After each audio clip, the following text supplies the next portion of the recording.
All right. So here we're gonna look at how to make these masks. Here we have a picture of Kenny as a mask. The original face is in here. This is Alvaro's, and we're gonna use cardboard and newspaper to build this up. So this would be a rounded form. So I'm going to take this big piece of cardboard. You don't want, if you're making a one large piece, you don't want a piece with a crease in the center or a fold. You don't want a corner on it. Okay, so you start with making the lines that you want to cut. And when I'm making something I want symmetrical, I will cut one side, or draw one side, cut it, and then fold it in half to get the other side. So I think this side is better than that side. Yes. Except it needs to be a little bit more of an oval than what I have, so maybe a little bit less. And then you have two different cutting tools to choose from here. You can use an X-Acto blade. The way the X-Acto blade works, if the blade comes out, it's because this is twisted, so there's a rough area here. Turn it to the left, and the blade comes out. Turn it to the right, righty-tighty, lefty-loosey. You gotta turn the blade. Then it tightens up. So if your blade comes out, that's all you have to do. Then when you use an X-Acto blade, you don't try to cut through on the first cut. You have to go over the same cut 2 to 3 times, depending on how thick your material is. So I'm going to cut this side off and then I'll fold it to get the other side symmetrical. So that's my first cut. Let's see if I can get this on the second cut.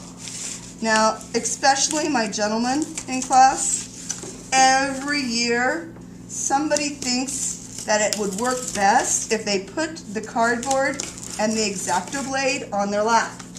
Alright guys, you don't really have to be a genius to figure this out. That if you put your X-Acto blade, look over here, if you're cutting like this, that's a problem. That's a big problem. Not very smart. Don't do that. You need to hold your X-Acto blade like this. Don't hold it like this. You can lose control of it like that. And don't cut like this. My finger's right there. I'm going to lose a thumb. So this actually is going to need 3 cuts. I cut it around. And then I'm going to cut that part off.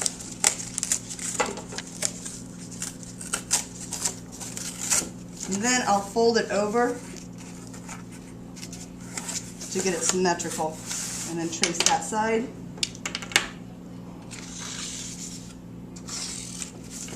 And then cut that. Alright, I'm going to use my scissors this time. I think it's actually going to be faster for me to use my scissors. Some of the cardboard is really thick. Awkward positions are sometimes easier just to cut with scissors. Then we're going to round that out. So then I'm going to take my scissors and I'm going to make pleats. I'm going to cut in pleats. They're about 1 inch apart, these little wedges or little slits that I'm cutting in. And then I want to soften up my cardboard so I can round this out. So then I'm going to roll it up, start softening up that cardboard, roll it up the other direction too. Yeah, hindsight being 20/20, probably should have just rolled it up before I cut it, but whatever, it'll work. Okay, then to make this curve around, after I get it nice and bent up, I'm going to take my tube, and I like to make a whole bunch of little pieces on the table so that I don't have to stop and rip off the tape, because it goes faster for me. And then I'm going to take these pieces and I'll fold them together and then I'll tape it. So that it starts to round that out. It's going to start rounding the edges. Now if this needed to be even more rounded, you just make these cuts a little bit deeper. So I lay one, just overlap a little bit over the next one, and that'll round out the entire piece.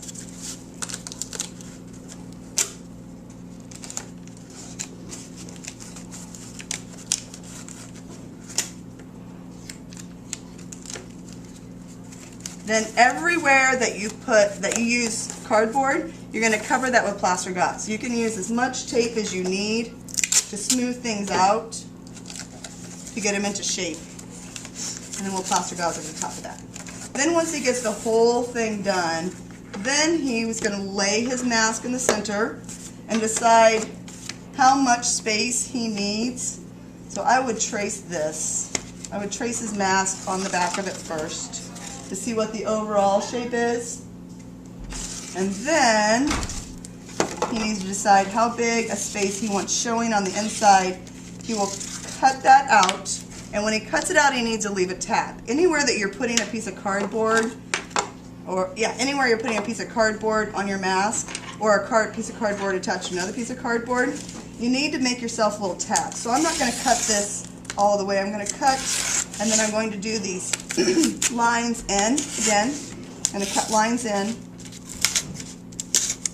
so that I have a little tab to attach to. I understand the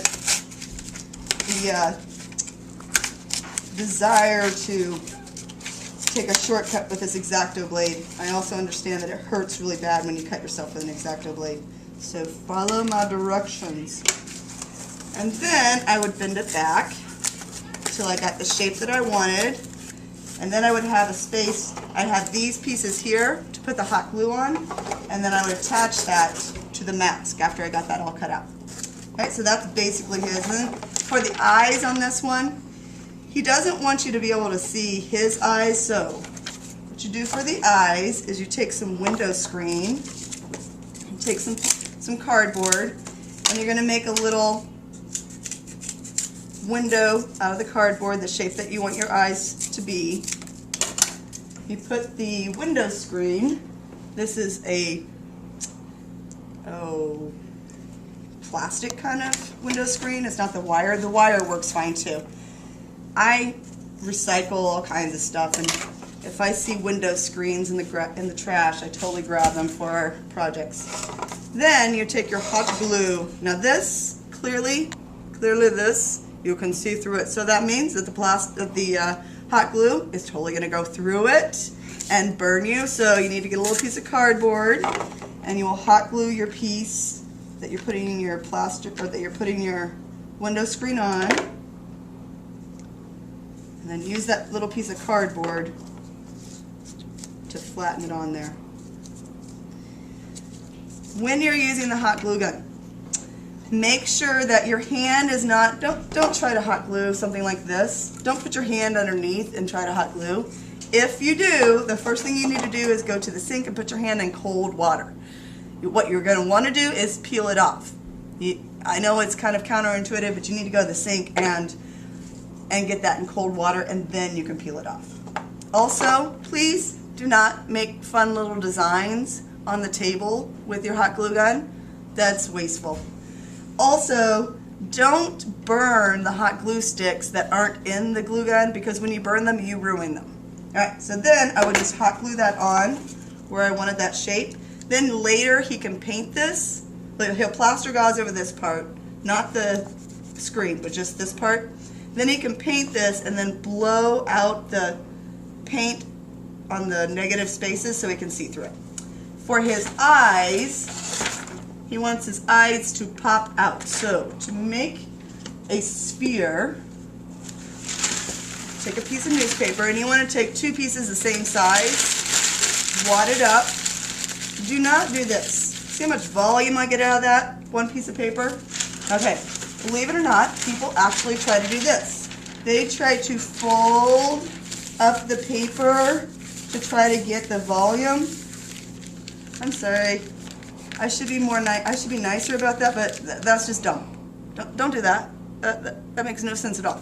You wad it up, and then you use your tape. And anytime you're doing multiples, make sure you get both of them done before you glue anything on. So you take your tape and you lightly go around your sphere and keep going around it until it's the shape that you want it. Then make your second one and make sure you've got the right size. Make sure that they're the same size. If you want two objects the same, and you make them before you attach them. And then he would hot glue that on. I'm thinking that perhaps instead of right over the eye, he might want to put his eyes up here so that you can still see, he doesn't have to figure out how to see through this big sphere. Then you'd hot glue that on, cover that with plaster gauze.